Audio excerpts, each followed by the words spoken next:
when it comes to like, even whether you play sports, we're always saying slow down, slow down, slow down. This is one of the only areas where we try to do a rapid decision. Yeah. And what would it look like to say, slow down, slow down, slow down. Think about it. Yes, yes, yes. You want to be baptized. Yes, yes, yes. You want to make a decision at camp. Hang on for a second. Let's talk about what that means versus pushing them to go faster. You know better than anyone else that culture is changing. Youth ministry is complicated. And doing it by yourself is really challenging. So let's rethink it together. Sound like a game day. Welcome to the Rethinking Youth Ministry Podcast. That was exactly like I imagined. Welcome back to the Rethinking Youth Ministry Podcast. My name is Ashley, and today I am so excited to talk about rethinking faith decisions for teenagers. But before we jump in, I need you to meet the lovely, amazing, brilliant people that are in the room for this conversation. So I think we need to share our names, our roles, and maybe like our biggest flex when we were teenagers. That's what I want to know in this room. So to my right, Shane, start us off. All right. Hi, my name is Shane Sanchez. I have been involved in student ministry for 15 years now. And yeah, I've been a youth pastor out in Arizona, a youth pastor in Georgia, and now I'm a part of the Orange Students team, which I love. I'm the director of high school content on our curriculum team. So I played baseball in high school. Yeah. I played baseball in high school, and one of the. Are you making up this story? No, I should have. Seems like it's made up. Should have. Finding the drawer. This seems like it's made Our up. varsity coach said before the season starts, everybody, if you were going to be on the team or even qualify to try out for the team, even if you were returning or whatever else, you had to run 2 miles in under 15 minutes, which baseball players typically run 90 feet and then stop. So that's quite a bit of distance there. I didn't prepare. The rest of the team, this is a bad teammate move. But the rest of the team went out there every day, and me and my buddy who were on the team, we said, we'll lift weights. I think that'll be more advantageous to us. So we did that, didn't prepare. The last day to actually get this time to run came. And I went out there not having practice at all, and I had the fastest time of everybody who did it. It's what adrenaline and that is can the do. Fastest I had ever ran, because I was like, no, I'm going to prove all of you wrong, and I can do this. And haven't ran since. No, I haven't ran since. That is not. That's amazing. That is not my thing. But I wore that pretty proudly for a while. I bet. Yeah. I bet. Wow. Crystal. I know it's ridiculous. What are we doing? Wow. I hate that I just. Oh. So my name is Crystal Chang. I lead the leadership training team here at Orange, which means that I get to work with volunteers and church leaders. Love that. Before that, I was a high school teacher and spent a lot of time in youth ministry. And I was a recovering youth group overachiever. So here's my... Is this your biggest flex? This is my biggest flex. Aww. I read the entire Bible in 3 months as a high school freshman. As a freshman. As a high school freshman. Wow. What translation? Was it a signed reading? Was New King James. Wow, I'm impressed. I was listening to a senior girl who I really admired, who said, this is what you should do. And it never occurred to me that she probably hadn't done that. And so I locked myself in my room for like an hour a day and was reading the Bible. And my mom tried to get me counseling because she thought I was depressed. Wow. That is a flex. It was a lot. 9th grade, I didn't 14 retain years any old. of it. No, Yeah, you did. I don't believe it. I know the library that lives in that brain. Yeah, but it ain't from that. I bet you were just as proud of it, though, that I was of my 2 miles. Oh, I was thrilled. Yeah, right? I don't know why I'm speaking into the microphone, but I was pleased with this right? for sure. You walk around more confident. Yeah, Good for you. You knew more than everyone. that's all I wanted. Okay, and to my left... My name is Matt. I'm the Next Gen pastor at New Life Fellowship Church in Queens, New York. We are right in the middle of the biggest city in the world. I think it's the biggest city. It's a pretty huge place with a lot of people from a lot of different places. We have 75 nations represented in our church, 100-something languages spoken. It's a pretty cool place. I love it. You should come visit sometime. My biggest teenage flex is probably not something I should like flex, but my sophomore year of high school, I cut every single day, the entire year. Every day. Let's go. With one exception. Cutting season. Like the weight room? Test days. Oh, no, that's not what you're talking about. I showed up on test days and I passed every test. That's incredible. Every test. This is before ChatGPT. Did not come to school a single day. So just if some of you call it skipping school, but like we call it cutting school, it's the same thing. I hung out in the park all day. And then like I showed up on test days and I passed all of my exams. I still got left back at the end of the year because apparently you can't miss 100 days of school and expect to, matriculate. But it's okay. I learned my lesson. Never did it again. We are very different people. Yeah, I'm like you. These are both former teachers, right here. I'm married to a school administrator, so like, Listen, you amazing. know she dislikes this story also. I'm sure. wild. Oh my goodness. Well, thank you all so much for being here for this conversation. Just to get everyone on the same page, the title of this is Rethinking Faith Decisions for Teenagers. So what in the world do we mean when we say faith decisions? Let's start there. What do you think of when you hear faith decisions? I mean, I grew up in a pretty conservative evangelical context, so I instantly think about salvation decisions when you say faith decisions, like a bow your head, close your eyes. Do you know that you know salvation decision? Okay. Yep. What about you, Shane? Mountaintop decisions. The camp moments. It could be salvation, baptism. I grew up Pentecostal, so that would have been baptism of the Holy Spirit. Additionally, I would say a call to ministry is one that probably a lot of us are familiar with. Different decisions like that. Okay. Matt, what about you? Yeah, I'm Team Crystal on this one. I think automatically raise your hands, bow your head, close your eyes. If you want to invite Jesus into your heart, stand up. And then there's always that weird ministry math where like the pastor's counting, but there's no way that many people are standing up. So then you pick up your head and you look around and it's like, there's 3, he's at like 15. But that's kind of what I hear, what I think of when I hear faith decision. For a lot of our listeners, they're probably on the same page as everyone. I think, when we were dreaming up this episode and as we were listening to leaders around the country talk about this, I think we all mean something a little different when we hear the word faith decision. I know for me, when I hear faith decision, yes, I think of salvation moment. Yes, I think of like baptism and things like call to ministry and all of that. But I also think of like little decisions like, okay, I'm going to show up for group again. Or, all right, I need to really like application. Yeah, application. So, I mean, there is a wide range of what this could mean. Yeah. But I hope that for today, we can just expand some of our views on what we think of when we hear faith decisions. So I'm really excited to, I guess let's start with what's something you've been rethinking when it comes to faith decisions for teenagers. Let's challenge each other here. Let's be as honest and vulnerable as we can, because I feel like it's a conversation we're all having and I'm having with leaders around the country. But it's kind of a scary thing to talk about. So thank you in advance for any grace that we're going to need in this conversation. And we're all still learning too. So as the name of this podcast is Rethinking, you're going to see us processing and out loud, and we may disagree with ourselves by the end. But so we're glad you're here, and let's jump in. What are you rethinking?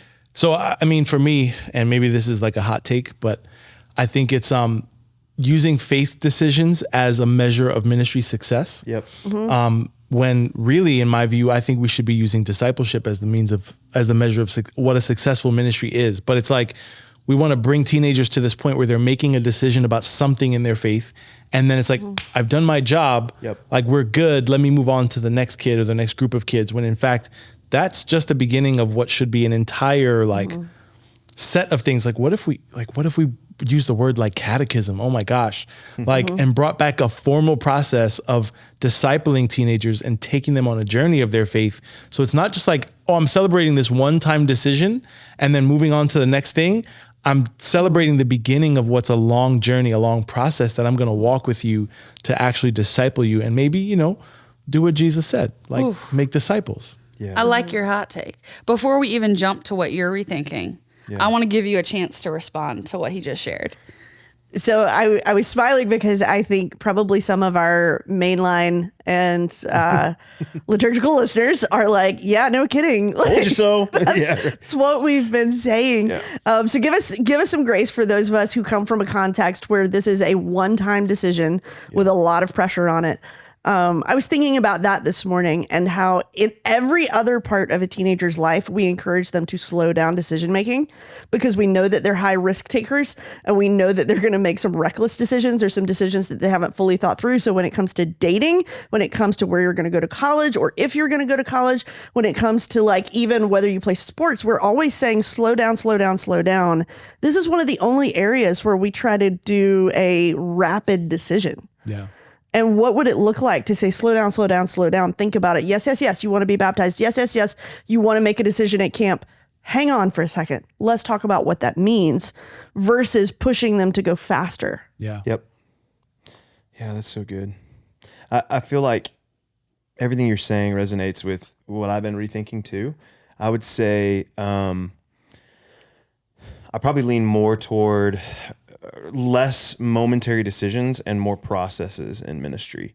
I think all of these things that we've traditionally called decisions are so much more complex than a moment at an event or a camp or anything else. And I'm not downplaying those things, but I just think the way that we've emphasized them or the ways that we've used them to measure, like you were talking about, Matt, there's something off about that as our metric of success. And I don't know that that's what the movement of following Jesus was ever really about. Like, I don't know, a hot take.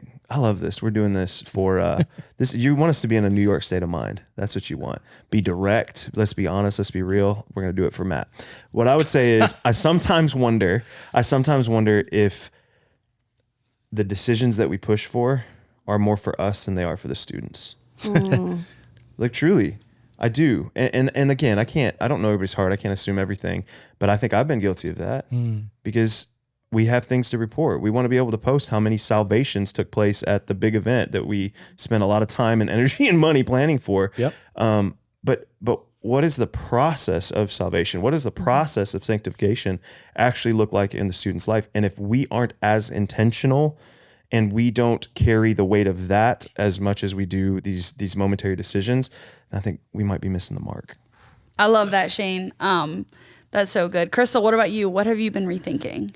A lot of things. So like a lot of us in 2020, I found myself with lots of time at home to scroll TikTok and I ended up in an algorithm devoted to cry night at church camp. And I don't know if you ended up in this algorithm. It took me a while to get out, but it was young adults talking about their experience of church camp and this tradition. They called it of cry night, which is when everybody gets very emotional and everybody cries and everybody makes a decision. And what they were referring to it as young adults looking back on it, was emotional abuse. And man, that hurt because man, I've led a lot of those environments. And I don't think there's anything wrong with crying at camp. I don't think there's anything wrong with making a decision or having a moment to look back on. But if the fruit of that is 5 years later looking back and going, I was manipulated, I was exhausted, I was in no place to make a lifelong decision, I felt pressured, then I think the fruit is telling us that we're doing it wrong, that something is off base. And so that kind of set me on a course of rethinking what those decision nights look like. And do they always, like, is it always the last night of camp? Do we always wait until they're exhausted? Do we always turn down the lights and play the specific music? What would it look like to have those in small group conversations instead of in large group, more dramatic environments? So yeah, I'm rethinking cry night. You know what's interesting about what you're saying is I actually think that it's not an intention issue. It's not. I think that most of us that are in the space and most of the people who are listening right now have all the right intentions. Like, they really want to see life change take place, but I wonder if it's a motivation issue. So it may not be intention. They want the right things, but the motivation behind that, because of the systems that we've built, because of the metrics that we prioritized, might be off a little bit. And it's led us to this place where we have the best intentions, but we're not motivated to do the long, slow, steady work of discipleship like you were talking about.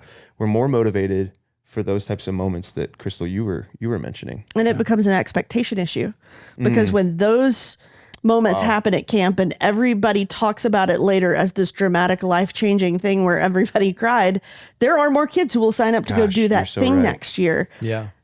I just don't know that it's always the best catalyst for a life-changing decision. Wow. Versus great memory. And but the other thing is too, we inadvertently communicate the only time a life-changing decision can happen requires that environment. And you can't duplicate that environment in your weekly rhythm.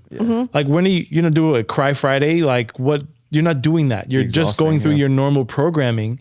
And, to a certain extent, I agree with you, Shane, like our intentions are good, but our, methodology is wrong, broken, whatever you want to call it. It comes down to manipulation. Because I know, Crystal, you said it, the songs have to be right.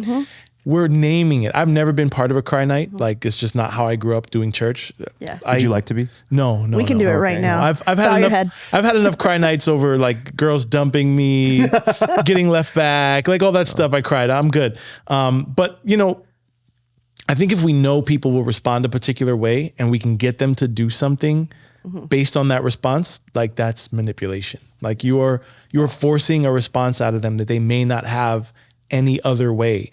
And I think it's when it particularly comes to faith, something they're going to carry with them for the rest of their lives. It should be a decision that they'll make regardless of their emotional state. Yeah. Like I should be able to be this confident and this sure in making this choice, whether I'm in tears and broken or having a wonderful day. Like no matter where I'm at, because I'm confident and sure of this particular thing. Instead, you know what? I don't know about this Jesus thing because like nobody's making me cry right now. Nobody's playing the violin while while somebody's reading a Bible verse or whatever it might be. Yeah. I wonder. Okay. Go ahead. I wonder if that's why sometimes our teenagers say things like, "I don't feel God anymore." Oh yeah, for sure. For sure. Because they associate it with that. Yeah. Okay, can I take us on a left turn for a second? Yeah. I think there's also an unintended casualty of these sort of cry nights, big decision moments at camp, and that's volunteers. Because volunteers are rarely equipped for these moments. Yeah. And I've had so many conversations with so many volunteers at camp who felt like failures because none of their kids made a decision that particular Thursday night. And every summer I get the chance to spend some time with leaders. I know some of you do too at Big Stuff camps, which I so appreciate how they're, rethinking some things as well. And one of the conversations I have with those leaders is, hey, if your kid doesn't make a decision this Thursday night, you're not a failure. Yeah. As a leader. God may have them on a 30-year trajectory. There may be more to their story than what happens in the next 4 days. But when it's all that we talk about, all that we celebrate, all that we video, and all that we say from stage on Sunday morning when we get home at church and we talk about camp, then those volunteers feel like, well, what was I doing here? Wow. You may have planted seeds that will bear fruit 20 years from now. Yep. And I don't know. It bugs me when we measure things that volunteers will end up feeling like losers when they were actually the winners in the moment. Yeah. And that makes me think of like something we talk about a lot, Crystal, is the whole idea of like passing on incomplete theology to our teenagers. And like we pass on this idea of like faith is really just about this moment. It's like a straight line that's like linear. But we all know, anyone who's been walking with God for any period of time knows it's more like a roller coaster. There's twists and turns and you're upside down and you're backwards before you're back moving forward. Like it's all over the place. Yeah. And that roller coaster ride is filled with a lot of faith decisions. Yeah, that's right. Sure. And when you first understand grace and you choose to understand it, that's a faith decision. Yeah. When you choose to give up your time that you could be doing anything to serve somebody else, that's a faith decision. Yeah. Like it's not just these mountaintop moments. So like, I think I've been thinking about like, how do we make sure we're equipping our volunteers, one, to measure other things, because what gets measured is what gets celebrated. And so how do we make sure we're celebrating more than just that? Yeah. And then I'm going to argue with myself because I'm also thinking the tradition that I grew up in, I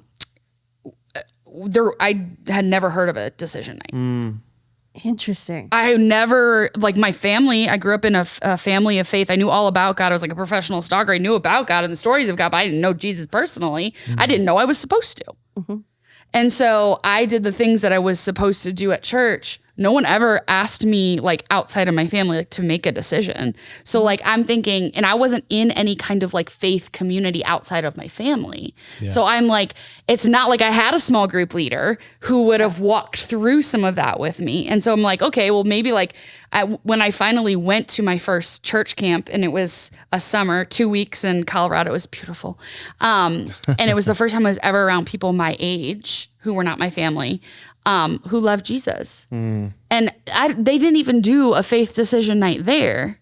But I remember that was my first encounter with the Holy Spirit. It was my first time like realizing Jesus wanted a relationship with me. It wasn't just this religion thing that we had to do. And like Jesus was alive, not like a dead man who lived 2,000 years ago that I just knew about, you know? Yeah. And so like, I feel like there are a lot of teenagers who are in that boat too. Like they may not have a family who is a family of faith. They may not have the church community. So it's like sometimes talking about some kind of, I know in context of relationship, I just want to bring that to the table. Like I didn't grow up with that. Yeah. So I'm sure I'm not the only one. You're not. Decision night was not a thing. Yeah. It was like, why reserve this thing for one day in time when it could be any time, any moment, any day?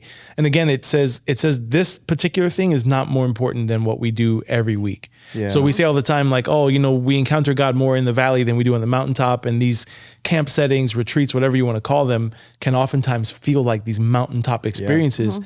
Yeah. If those are the only time we're inviting kids to make decisions, it inadvertently communicates that, hey, like, this is where we should live.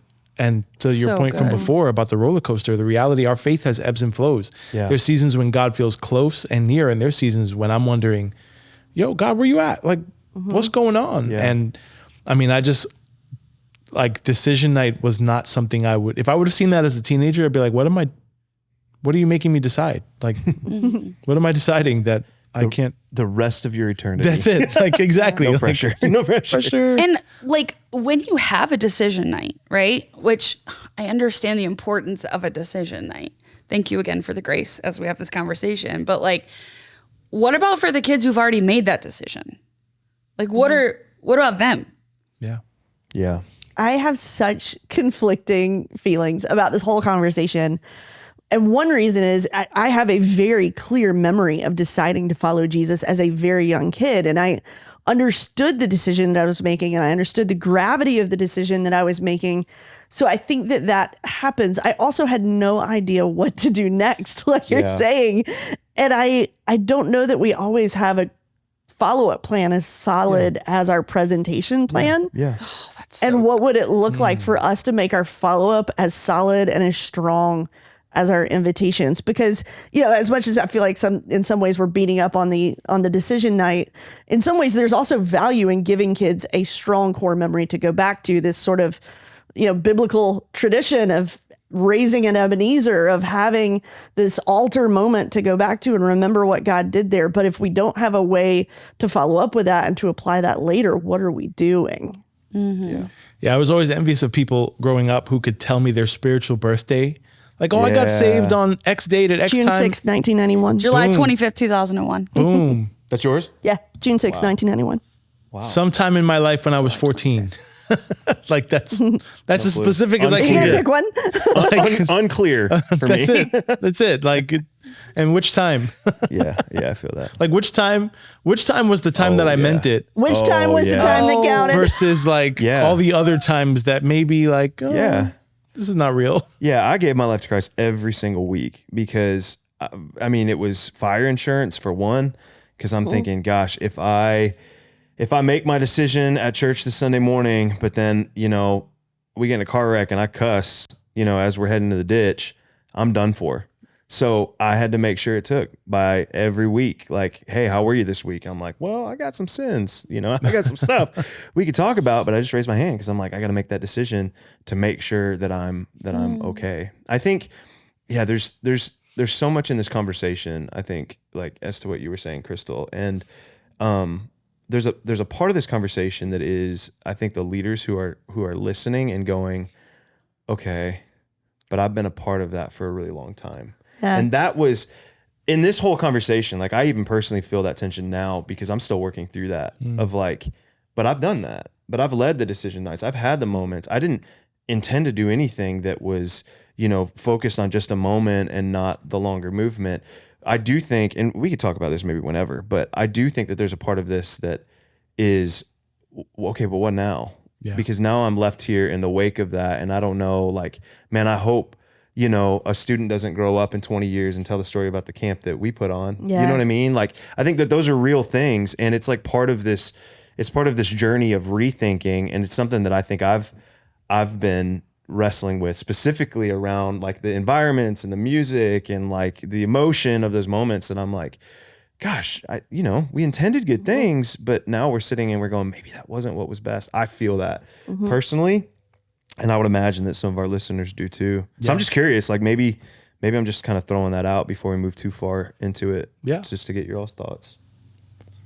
I mean, I would say to that, like, get out of your bubble, right? Like we're formed by our traditions. If we all went around and said, hey, this is the tradition I grew up in, it's either all the same, different, whatever it might be, but the things we're doing, we're replicating. Yeah. And so when are we taking time out to say, hey, like, what are the Presbyterians doing about this? Or what are the Baptists doing? What's the AG church doing? What are these other people doing? And maybe there's some version of it where it's a little bit of all these things. Because the one thing I know is true, regardless of how this looks, is God doesn't change. Like we say that about him all the time. He's unchanging. And the work of God is slow. Yeah. And these decision nights tend to your point from earlier, make people move much faster than God is moving. And so, like, why don't we take a beat to give God some space to do what he's doing in the life of a teenager, of a volunteer, of even ourselves, and understand that he's probably moving slower than we are, and he doesn't have the same urgency about that particular moment that we do. How does that change the way we approach it? That's good. And that's hard to realize unless you step out, like you said. I think that's been the thing, even personally, that I'm like, I mean, all of us have been involved in churches where that's just kind of the culture and you do it. But I also hear a lot of what's being rethought in the church. We have a lot of conversations and I'm going, as much as I'm like, yep, this is what I think, and I'm rethinking it, I'm also like, but I was brought up in those types of churches and I was a youth pastor in, similar environments and all of that. So it is this really interesting thing where until you step out and have a little bit of self-compassion, I think that's really important for leaders. Yeah. You don't necessarily realize even that there is a difference out there, but that's important.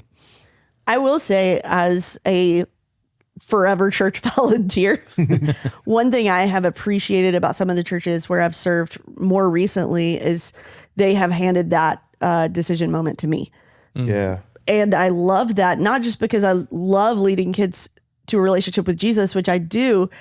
I love that I get to walk with them much longer than the camp speaker who came in for one night. I get to be there on their graduation day. I get to have that conversation, help them tell their parent who's not really sure about this decision. And is that an okay decision to make? Because the parent doesn't trust the church. Like, I get to walk with them through what this decision means next as a volunteer. And I love it when churches trust a volunteer with that moment. I know that that's also terrifying, but I love it when that happens. I love that. Yeah. That's so good. Before we go any further, I just want to clarify, we are not anti-faith decision. We are just talking about the how of the faith decision and rethinking the how. Yep. And we're all on a journey with that. Yeah. And I know for me, a really fascinating conversation I was having with my friend Jackie Rail, shout out Jackie, is she's such an advocate for introverts. And she was talking to me about some research. I wish I knew what the research was called right now, but we'll find it and we'll drop it in the show notes.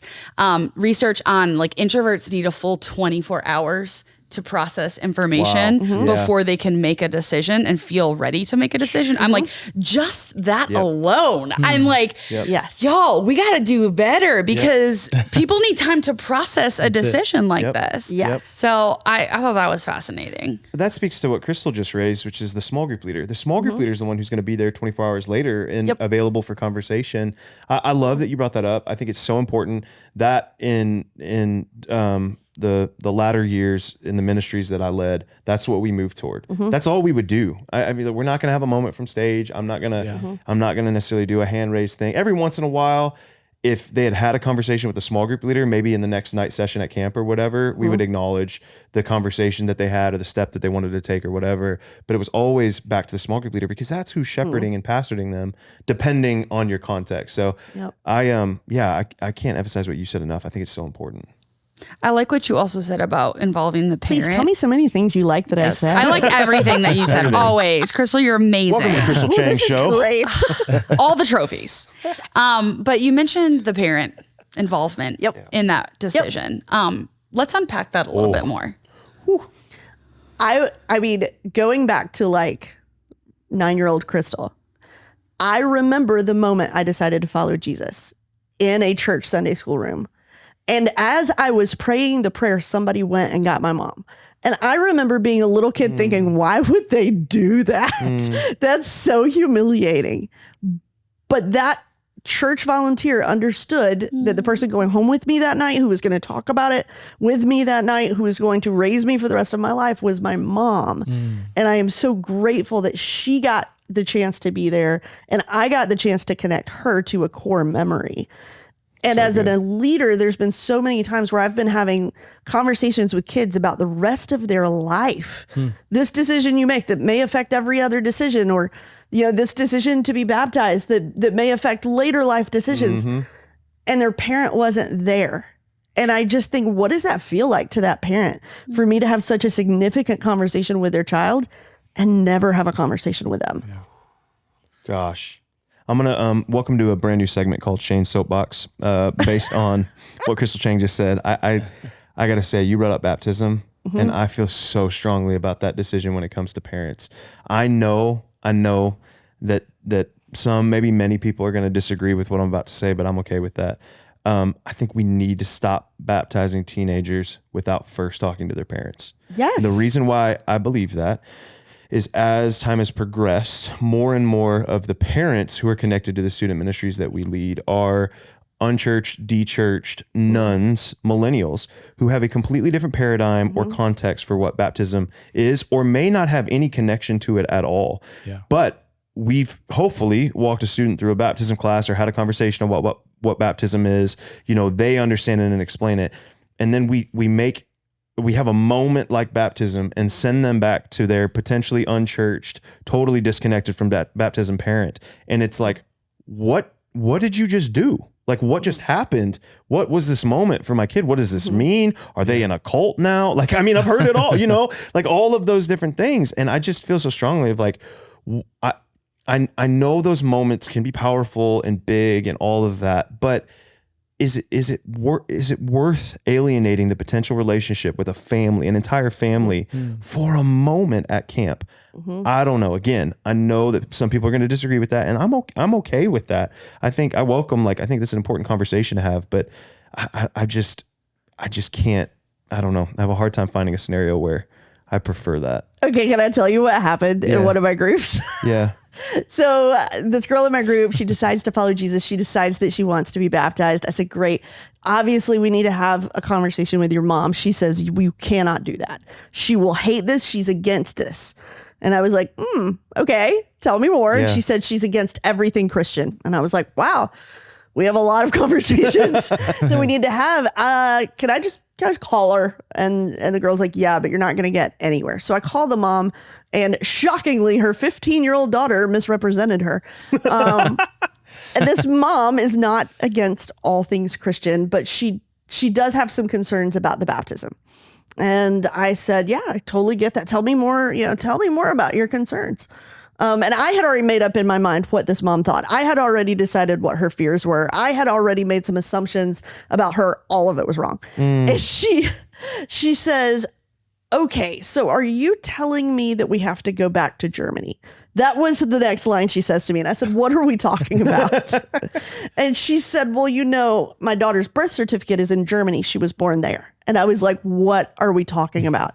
At the end of our conversation, I find out that in Germany, your child's baptism name is their legal name. And this mom being against baptism was about the logistics of flying to Germany to change the baptism certificate. Yeah. And I was like, oh, no, in our tradition, this is 100% symbolic. Yeah. Like there's nothing legal. And she goes, oh, this is great. I'll throw a party.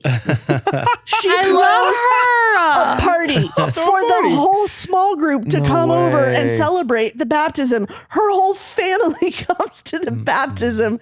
She just didn't want to change her kid's name. That's amazing. I love this story. That's so Thank you for good. sharing that. It also represents though good. different theological perspectives, which I think is an important caveat to what I said. Like people have different ideas around what baptism is, which is important to acknowledge. Yeah, I mean, you guys as an organization talk all the time about the role and the impact of a parent in the life of a child. So why would you take a step like baptism? Because even like your story, as great as it is, imagine if you went through with baptizing that kid without talking to her parent. Like, it would have been terrible. The ripple effects that would have caused. The parent pulls away from the church even more. It's a great opportunity to say, hey, even for an unchurched parent, hey, I'm reaching out to you because your kid wants to get baptized. This is what it means. This is what it does not mean. This is what we do and how we do it. You are now having a spiritual conversation with somebody who you otherwise would not have had an opportunity to have that conversation with, simply by partnering with a parent over which is what we talk about all the time. And it's a great way to do it. Can I ask a question? Oh, sorry. I was just going to throw in there one more time, but none of that happens with spontaneous baptism. I have been in congregations that did spontaneous on-the-spot baptism, and if you love it, God bless you, that's wonderful. I just don't know that that's a good idea with minors. Yeah, these are highly debated topics. I have a question that maybe we'll want to cut, but I have a question. If somebody's from a tradition where baptism is essential for salvation, do the same rules apply? I think it's still important to have the conversation with the parent. Okay. Again, you are so just from the standpoint of dealing with a minor, like you're going to do something with a minor without their parents' permission. You're opening yourself up to all kinds of potential stuff to happen. Bare minimum, you're saying, hey, give me a day to talk to your mom or dad. Like a baptism can wait a day.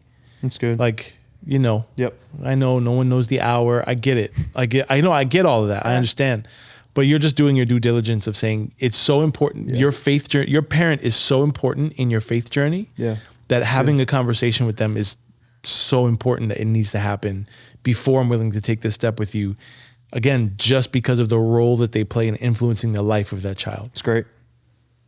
So we just on an extremely practical level, I mean, if we're talking like a full immersion kind of baptism decision, if a grown adult person is going to be putting their hands on my kid, I want to know who that grown adult person is. Yeah, that's right. That's good. I just think we have a responsibility to talk to parents if we are putting their child in a position of having an adult have their hands on them in water. Like, I don't know. I think it's important to have those conversations and be trusted.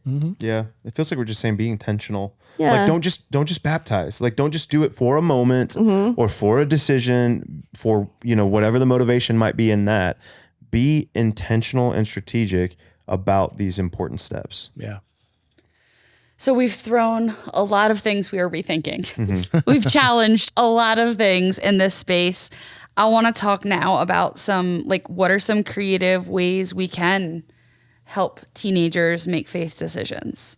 What does that look like if you are at a camp and you do want to make some kind of invitation? Is there only one right way? Are there 50 right ways? Like what are some ideas about it? It's not just about salvation, but just faith decisions in general. That's good.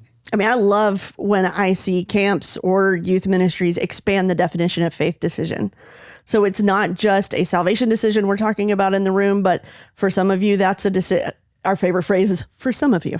For some of you, this is a decision about how you treat your parents. For some of you, this is a decision about how much time you spend with God. For some of you, this is a decision about what you're going to do after high school, but like giving them a range of ways to apply that message that could affect everybody in the room, not just a subset of people in the room. Good. It's really good. I think it's important that we become really intentional, not just about decisions, but about formation as a whole. Like what if we put as much emphasis on the journey of spiritual formation as we do the journey toward a decision for salvation or baptism or ministry or whatever else? I think. Say that again for the people in the back. I think if we were intentional about that as leaders, it would change the way we approach everything. It would change the way we celebrate things. You Ashley, were talking about celebration and its importance. That's another thing with baptism that I'm rethinking right now, because I see that we put so much emphasis and celebration on baptism, which I'm like, yeah, it's a great thing. It should be celebrated. But are we celebrating it in a way that it feels like a finish line to a student when the reality is it's a starting point? I think that thinking that way and revisiting the way we celebrate even what feel like the mundane or the basic moments, it could be, I don't know, it could be a way that they show up as a servant leader in their school. It could be, the way we see them interact and treat the students who are often maybe on the fringes of the ministries that we're a part of. Like, what if we celebrate those moments as intentionally as we do the big ones that photograph better? Yeah. And are easily celebratable. Is that a word, Crystal Chang? Sure. Celebratable, quantifiable, Instagrammable. Yeah, exactly. All the ables. The idea of a intentional discipleship pathway, like do your decision night, right? Yeah. Do the thing. Yeah. What is the next step for that kid? Yeah. And don't wait 2, 3, 4 weeks to tell them. Like, because you made this decision today, because you said this thing today, because you made this choice, whatever, here's what we're going to do next. Like, this is the pipeline, the pathway, the system, the strategy, whatever word you want to use. Yeah. Because spiritual formation is what the rest of our lives after that decision are about. Yeah. Like, you spend the rest of, we're not perfect until we're gone from this place, right? Like, it means that from that point, I think Louis Giglio calls it the dash or something, or maybe it's Andy Stanley. It's one of those guys.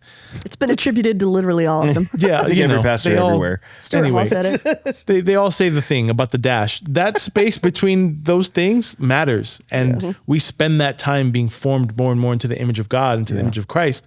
Well, that means we need something to kind of help us on that journey. Yeah. If all we do is say, hey, here's decision night, great. I got my photograph. I got my statistic. I can check a box.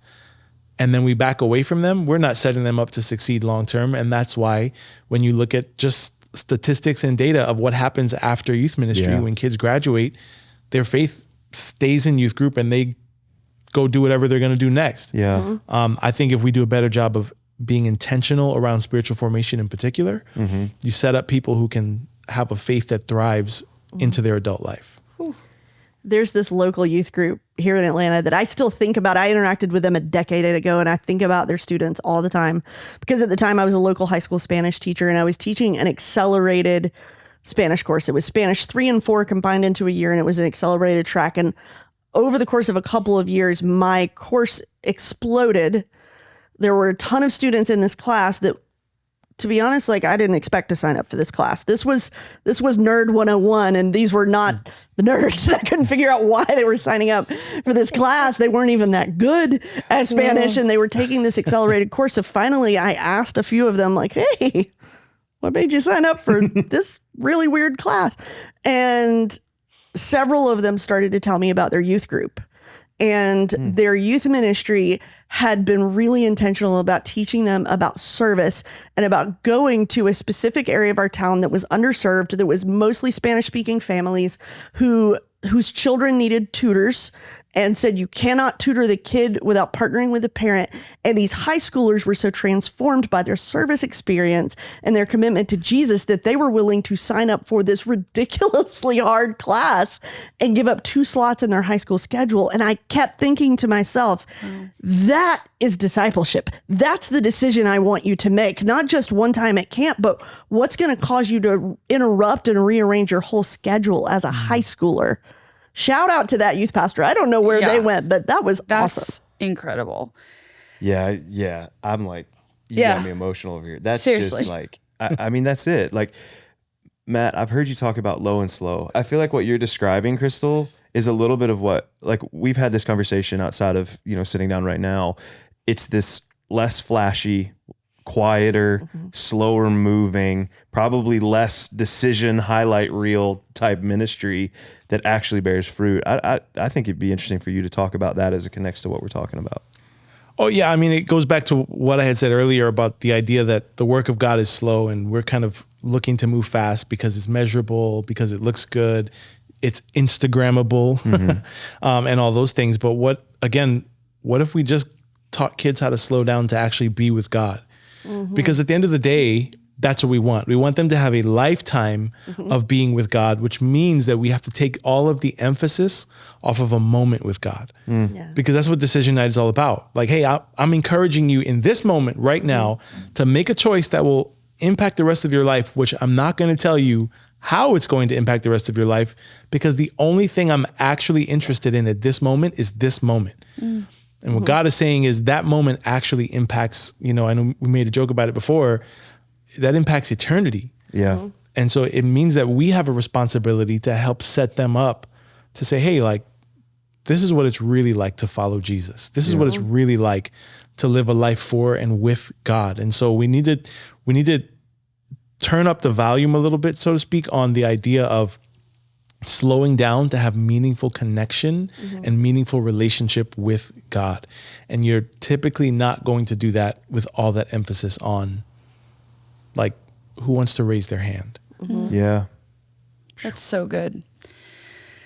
Thank you guys so much for this conversation. I feel like we could go on and on. Thank you all so much for pulling up a chair and joining us. I know that we may all be on a different page when it comes to this conversation, and we're all somewhere in the process of rethinking it. But what I do know to be true is that every single one of us tuning in has a heart for the next generation to know Jesus and know a God who is madly in love with them as they are. And so I just pray that we can all navigate this together on the same team and keep reaching the next generation. Thank you so much. Hey, if you're rethinking something in this space or in a different space, we'd love to rethink it with you. So please reach out, DM us, and we'll talk soon.